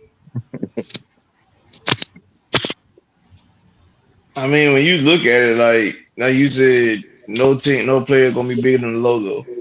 I mean, the Steelers had an era where they called them boys the killer bees. You had Big Ben, Le'Veon Bell, Martavis Bryant, Antonio Brown, and Boswell. So they was quote unquote the killer bees at the time. Shit, got rid of all their ass. Mm-hmm. And even when you had all that, they still didn't win. The boy, listen, they had a healthy team in 2018 and missed the playoffs. Mm-hmm. Ben was playing, Bell was playing. No, I'll take it back. Bell wasn't playing. He missed that year. But even then, you still had James Conner replacement, so you had Ben playing. You got dang Boswell playing, Brown playing, Bryant playing. Come on, bro. Mm-hmm. They were just feeling. Right. And they always guaranteed success. Exactly. Like you said, all it's going to come down to is really the main two factors in the winning the championship is durability and luck. That's really the two things. Yeah.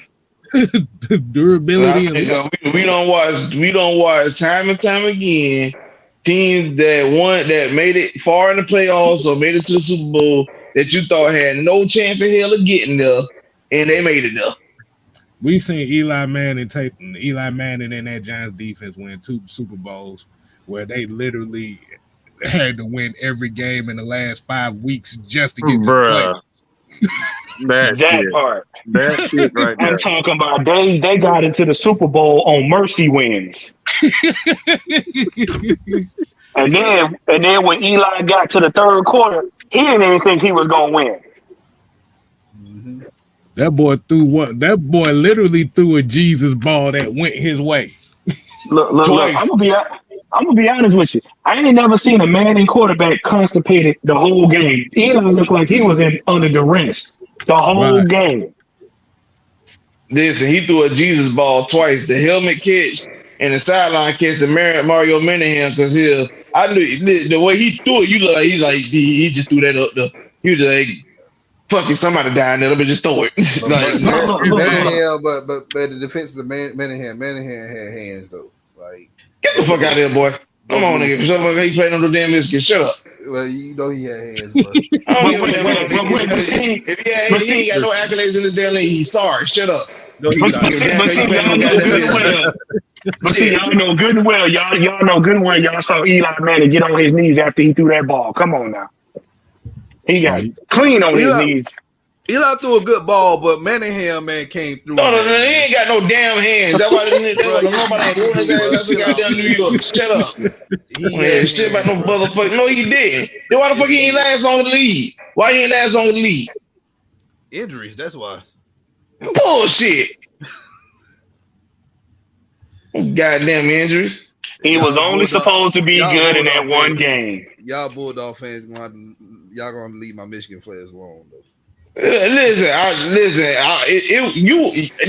We were fine until you started that bullshit. You know, you should have sat there and ate your damn food with your fat ass. Hey, play your game, bro. Shit. All right, we got about 5 more minutes. Hey, let me say this real quick. I saw I put it in the chat, and it's actually, and I'm happy about this shit. I just want to see if they actually go through with it though. You know how the NBA is when it comes down to like when it comes down to rule changes, but they changed it to, as far as the flopping rule is concerned. They're now, I think hold on, let me get it. But the rule for the NBA and the flopping, they're gonna give teams technicals for flopping, and then so do y'all think that's gonna help bring defense back as far as the defense is concerned? The NBA, you're gonna put more emphasis on actually playing defense? Only thing they tells me, they want that boy Brian out of there. Wow. I see. I knew you was gonna say that, but I was. They want that boy Brian up out of there. Wow. The truth hurts so good. I think this. I think this has everything to do with. I could be completely biased, but like LeBron is known for doing a lot. He's the flop king. Let's keep that real. And now he's not the only one, but when you talk about defense, that boy Harder gonna look like that boy Harder gonna look like he already trash. He already trash. I mean, you mean pedestrian trash now? Jay said, y'all ready for the quarterback show with Marcus Mariota on Netflix to drop tomorrow? No, we not. Absolutely not. Nobody gives 250 fucks. No. I told you my conspiracy theory tells me Mariota fucked around and flopped on purpose because of that damn show. They paid his ass. I wouldn't be back. Okay, here the rules on the flopping. If a flopping penalty assessed by game officials, the opposing team will be awarded 1 free throw attempt.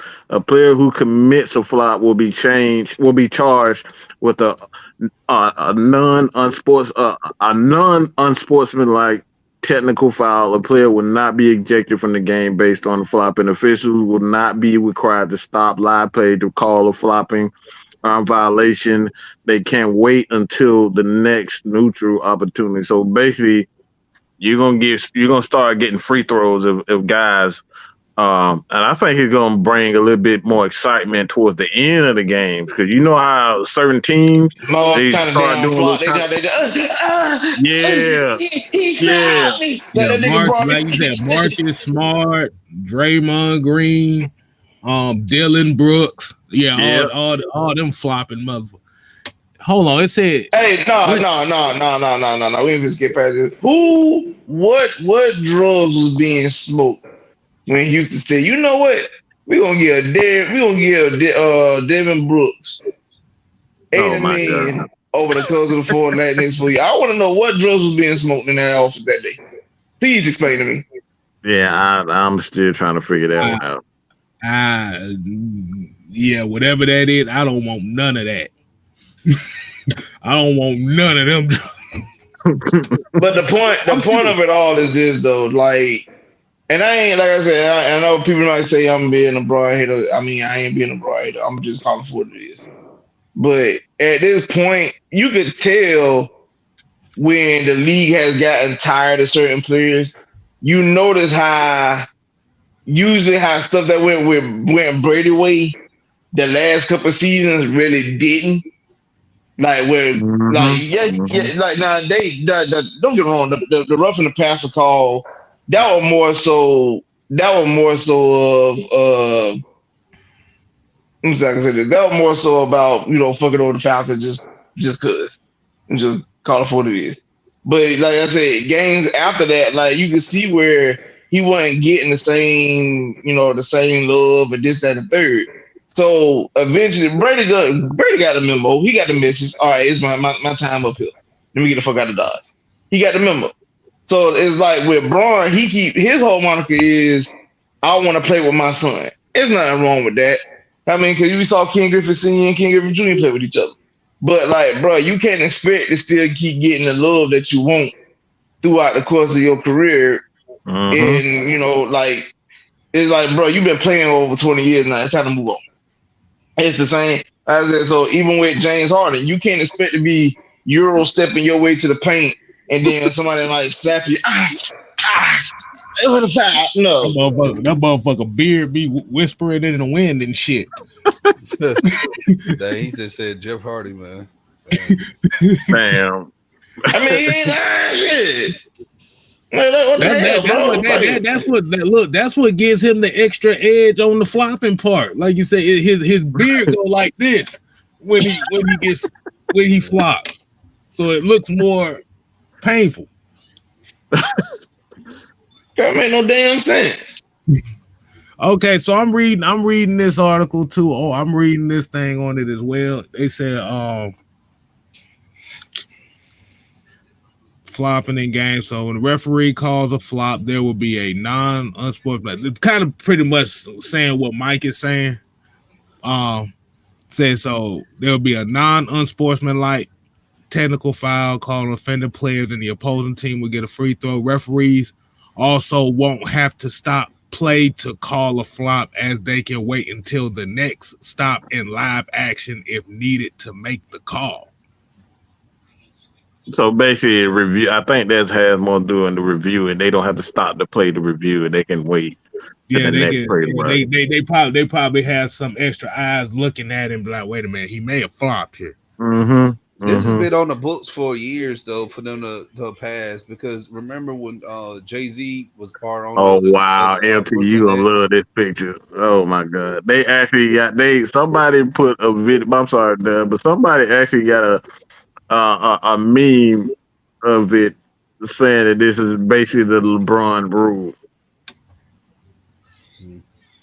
But remember when Jay-Z was he owned the Brooklyn Nets, part owner of the Brooklyn Nets, like he was vocal about the rules. So like I'm not shocked that it's been passed now.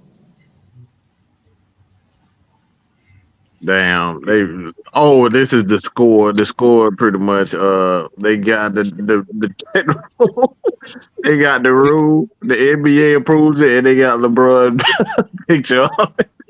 I got a LeBron picture on it. So this is indeed the LeBron rule. So LT, yeah, you right on when we talk about this. They tired of LeBron. Yep, I'm so fucking happy. It says the league's pre-existing post-game flop violation structure will stay in place, with the financial penalty for flopping having been changed to mirror that of technical fouls, with fines beginning at $2,000 and increasing for each repeated offense. Woo! So yeah, y'all got to play some real defense. So they're essentially trying to bring defense back. See, this might I get mean, me. I've been telling y'all for the longest though, bro. It's not fun. It's not fun no more watching people score 130, 40, 50 damn points in a game. That shit sucks. If y'all look at the NBA final numbers, like far as like TV ratings, it's been going down the past few years. Yeah. Cause Like, don't nobody want to see players running down the court, and you'll start looking at the daggone ref so he can flop and say, "Hey, somebody hit me." You don't want to see that crap. Exactly. LeBron literally run down the court. Okay, I'm about to do this. Y'all see me, right? Ooh, he hit me. Oh my God.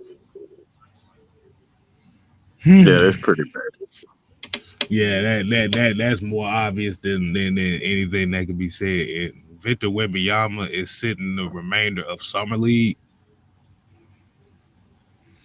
Okay. Who's sitting remaining in Summer League? So Victor Wembanyama, he's not going to be playing no more Summer League games. I think they said the Spurs say he's good now.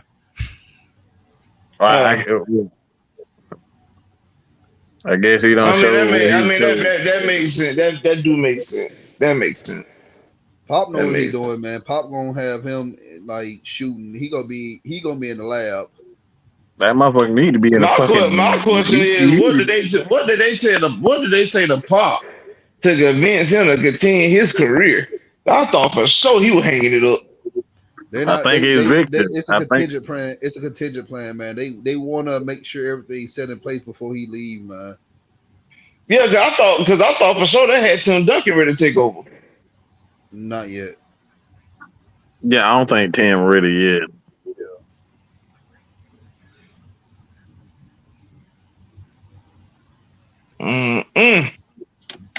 But we're going to go ahead and hang it up, fellas, man. Like I said, I thought this was very interesting show. We kind of went over a whole bunch of different things, which is what we want to do. So, like you said, y'all. So everybody watching, like you said, you make sure you hit these fellas up on social medias and on their channels and stuff as well. As y'all already know. So until next time, people, we ain't here to play. Oh no, we here to stay. Oh yeah, dig it. You ain't gotta go home. But you got to get the hell out of here. Ooh, yeah, nigga. Clap for your I'm boys. still gonna fuck you up, Michael. Clap for your boys.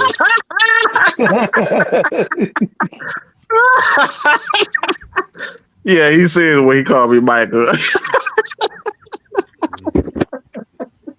Where is the love in here? Oh, boy.